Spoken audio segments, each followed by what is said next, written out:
Chapter 4, page 44. Thalia torches New England. Artemis assured us that dawn was coming, but you could have fooled me. It was colder and darker and snowier than ever. Up on the hill, Westover Hall's windows were completely lightless. I wondered if the teachers had even noticed the D'Angelos and Dr. Thorne were missing yet. I didn't want to be around when they did. With my luck, the only name Miss Gottschalk would remember was Percy Jackson, and then I'd be the subject of a nationwide manhunt again. The hunters broke camp as quickly as they set it up. I stood shivering in the snow, unlike hunters who didn't seem to feel at all uncomfortable, and Artemis stared into the east like she was expecting something. Bianca sat off to one side, talking with Nico. I could tell from his gloomy face that she was explaining her decision to join the hunt.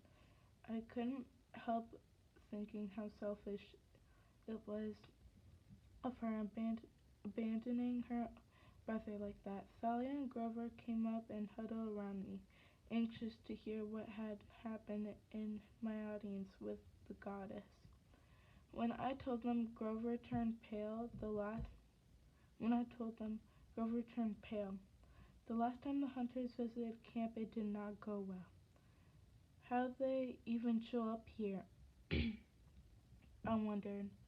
I mean, they just appeared out of nowhere, and Bianca joined them, Thalia said, disgusted. It's all Zoe's fault.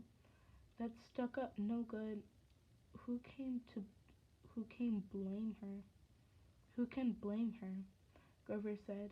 Eternity with Artemis. He heaved a big sigh.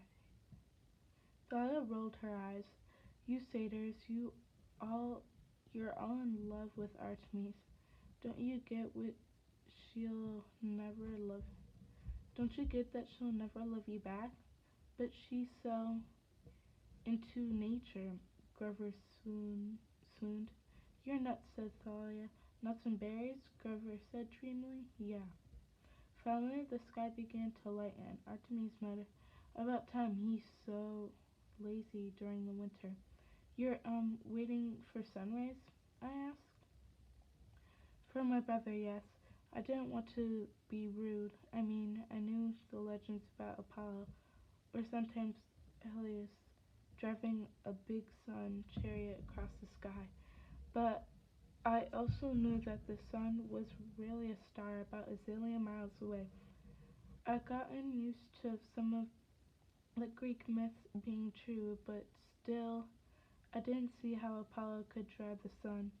It's not exactly as you think, Artemis said, like she was reading my mind. Oh, okay. I started to relax. So it's not like he'll be pulling up in a... There was a sudden burst of light on the horizon, a blast of warmth. Don't look, Artemis advised. Not until he parks. Parks? I averted my eyes and saw the other kids were doing the same. The light and warmth intensified until my winter coat felt like it was melting off. Then suddenly the light died. I looked, and I couldn't believe it. It was my car. Well, the car I wanted anyways. A red convertible Mercedes Spider. It was so awesome it glowed. Then I realized it was glowing because the metal was hot. The snow had melted around the Mercedes in a perfect circle, which explained why it was now standing on green grass, and my shoes were wet. The driver got out smiling. He looked about 17 or 18, and for a second I had an uneasy feeling it was Luke, my old enemy.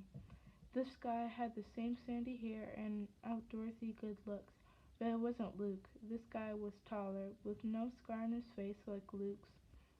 His smile was brighter and more playful. Luke didn't do much more than scowl and sneer these days. The Mercedes driver wore jeans and loafers and a sleeveless t-shirt. Wow, Thalia muttered. Apollo's hot. The, he's the sun god, I said. That's not what I meant. Little sister. Little sister, Apollo called. If his if his teeth were any whiter, he could have blinded us without the sun car. What's up? You never call, you never write? I was getting worried. Artemis sighed. I'm fine, Apollo, and I'm not your little sister. Hey, I was born first. We're twins. How many millennia do we have to argue? So what's up? He interrupted. Got the girls with you, I see? You all need some tips on archery. Artemis grit her teeth. I need a favor. I have some hunting to do alone. I need you to take my companions to Camp Half-Blood. Sure, sis. Then he raised his hands in a stop everything gesture. I feel a haiku coming on. The hunters all groaned. Apparently they met Apollo before. He cleared his throat and held up one hand dramatically. Green grass breaks through snow. Artemis, please, for my help. I'm so cool. He grinned at us, waiting for applause. That's the line was that last line was only 4 syllables, Artemis said. Apollo frowned. Was it? Yes, what about I'm so big-headed? No, no, that's 6 syllables. He started muttering to himself. Zoe naturally turned to us. Lord Apollo has been going through his haiku phase ever since he visited Japan. Tis not as bad as the time he visited Limerick. If I had to hear one more poem that started with "There once was a goddess from Sparta," I've got it, Apollo announced. Well, I, I've got it, Apollo announced. I'm so awesome. That's 5 syllables. He bowed, looking very pleased with himself. And now, since transportation for the hunters, you say? Good timing. I was just I was just about ready to roll. These demigods will also need a ride, Artemis said, pointing to us. Some some of Chiron's campers. No problem, Apollo checked us out. Let's see, Thalia, right? I've heard all about you. Thalia blushed. Hello, Apollo. Sue's girl, yes. Makes you my half sister. Used to be a tree, didn't you? Glad you're back. I hate when pretty girls turn into trees. Man, I remember one time. Brother, Artemis said, you should get going. Oh right. Then he looked at me and his eyes now. Percy Jackson? Yeah, I mean, yes sir. I seem weird calling a teenager sir, but I learn to be careful with immortals. They tend to get offended easily. Then they blew stuff up. Apollo studied me, but he didn't say anything, which I found a little creepy. Well, he said at last, we better load up, huh? Ride only goes one way, west, and if you miss it, you miss it. I looked at my city, which would seat 2 people max. There were about 20 of us. Cool car, Nico said. Thanks, kid, Apollo said, but how will we all fit? Oh, Apollo seemed to notice the problem for the first time. Well, yeah, I hate to change out a sports card mode, but I suppose. He took out his car keys and beeped the security alarm button. Chirp, chirp. For a moment, the car glowed brightly again. When the glare died, the Mercedes had been replaced with all those turtle-top shuttle buses, like we've used for school basketball games. Right, he said. Everybody in. Zoe ordered the hunters to start loading. She picked up she picked up her camping bag and Apollo said, "Here, sweetheart, let me get that." Zoe recoiled. Her eyes flashed murderously. Brother, Artemis chi- cheated, chided. You do not help my hunters. You do not look at, talk to, or flirt with my hunters, and you do not call them sweetheart. Apollo spread his hand. Sorry, I forgot. Hey sis, where are you off to anyways? Hunting, Artemis said. It's none of your business. I'll find out. I see all, know all. Artemis snorted. Just drop them off, Apollo, and no messing around. No, no, I never mess around. Artemis rolled her eyes, then looked at us. I will see you by winter solstice. So you are in charge of the hunters. Do well, do as I would do. Zoe straightened. Yes, my lady. Artemis knelt and touched the ground as if looking for tracks. When she rose, she looked troubled. So much danger. The beast must be found. She sprinted towards the woods and melted into the snow and shadows. Apollo turned and grinned, jingling the car keys on his finger. So he said, Who wants to drive? The hunters piled into the van. They all crammed into the back so they'd be as far away as possible from Apollo, the rest of us highly infectious males. Bianca sat with them, leaving her little brother to hang in the front with us, which seemed cold to me. But Nico didn't seem to mind. This is so cool, Nico said, jumping up and down in the driver's seat. It's is this really the sun? I thought Helios and Selene were the sun and moon gods, but come how come sometimes if them and sometimes it's it's you and Artemis. Downsizing, Apollo said, the Romans started it. They couldn't afford all those temple sacrifices, so they laid off Helios and Selene and folded their duties into our job descriptions. My sis got the moon, I got the sun. It was pretty annoying at first, but at least I got this cool car. But how does it work? Nico asked. I thought the sun was a big fiery ball of gas. Apollo chuckled and ruffled Nico's hair. That rumor probably got started because Artemis used to call me a big fiery ball of gas. Seriously, kid, it depends on whether you're talking astronomy or philosophy. I want to talk astronomy? Bah, what fun is that? You can talk about how humans think about the sun. Now that's more interesting. They got a lot of writing on the sun, or so to speak. It keeps to worm grows their crops. Pyrogens makes everything look, well, sunnier. This cherry is built out of human dreams about the sun. Kid, it's as old as Western civilization. Every day it drives across the sky from east to west, lighting up those punny little mortal lives.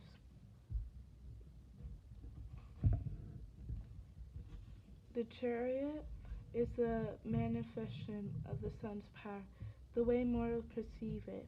Makes sense?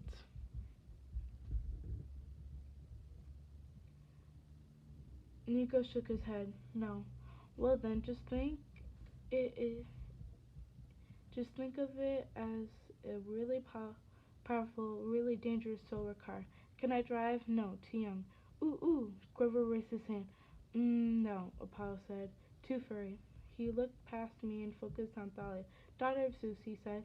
Lord of the sky. Perfect. Oh no, Thalia shook her head. No thanks. Come on, Apollo said. How old are you? Thalia hesitated. I don't know. It was sad but true. She'd been turned into a tree when she was 12, but that had been 7 years ago. So, so she should be 19 if you went by years. But she she still felt like she was 12, and if you looked at her, she seemed somewhere in between. The best Karen could figure she had kept aging while in tree form, but much more slowly. Apollo tapped his fingers to his lips. You're 15, almost 16. How do you know that? Hey, I'm the god of prophecy. I know stuff. You'll turn 16 in about a week. That's my birthday, December 22nd. Which means you're old enough now to drive with a owner's permit. Thalia shifted her feet nervously. Uh, I know what you're going to say, Apollo said. You don't deserve an honor like driving the sun chariot. That's not what I was going to say. Don't swear it. Maine to Long Maine to Long Island is really a short trip, and don't worry about what happened to the last kid I trained. Here's his daughter. He's not going to blast you out of the sky. Apollo laughed good naturedly. The rest of us didn't join him. Thalia tried to protest, but Apollo was absolutely not going to take no for an answer. He hit a button on the dashboard and a sign popped up along the top of the windshield. I had to keep it. I had to read it backward, which for a dyslexic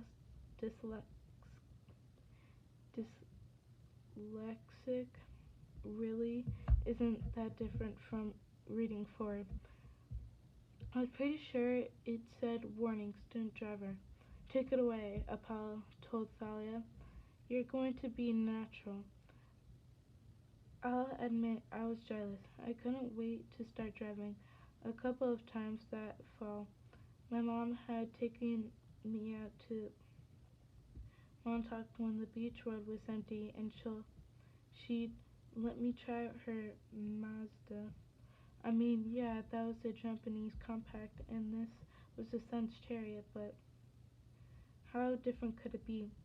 Speed equals heat, Apollo advised. So start slowly, and make sure you've got good altitude before you really open her up. Stella gripped the wheel so tight her knuckles turned white. She looked like she was going to be sick. What's wrong? I asked her. Nothing, she said shakily. Nothing's wrong. She pulled back on the wheel. It tilted and the bus lurched upward so fast I fell back and crashed against something soft. Ow, Grover said. Sorry. Slower, Apollo said. Sorry, Thalia said. I've got it under control. I managed to get to my feet. Looking at the window, I saw a smoking ring of trees from the clearing where we'd taken off. Thalia, I said, lighten up the oscillator. I got it, Percy, she said, gritting her teeth. But she kept it floored. Loosen up, I told her. I'm loose, Thalia said. She was so stiff she looked like she was made out of plywood. We need to veer south for Long Island, Apollo said. Hang left. Thalia jerked the wheel again and threw me into Grover, who yelped. The other left, Apollo suggested. I made the mistake of looking out the window again. We were at airplane height now, so the sky was starting to look black. Ah, Apollo said, and I got the feeling he was forcing himself to sound calm. A little slower, sweetheart. Cape Cod is freezing over. Bella tilted the wheel. Her face was chalk white, her forehead beaded with sweat. Something was definitely wrong. I'd never seen her like this. The bus pitched down and somebody screamed. Maybe it was me. Now we were heading straight toward the Atlantic Ocean at 1,000 miles an hour. A New England coastline off to our right, and it was getting hot on the bus. Pella had been thrown somewhere in the back of the bus, but he started climbing up the rows of seats. Take the wheel, Grover begged him. No worries, Apollo said.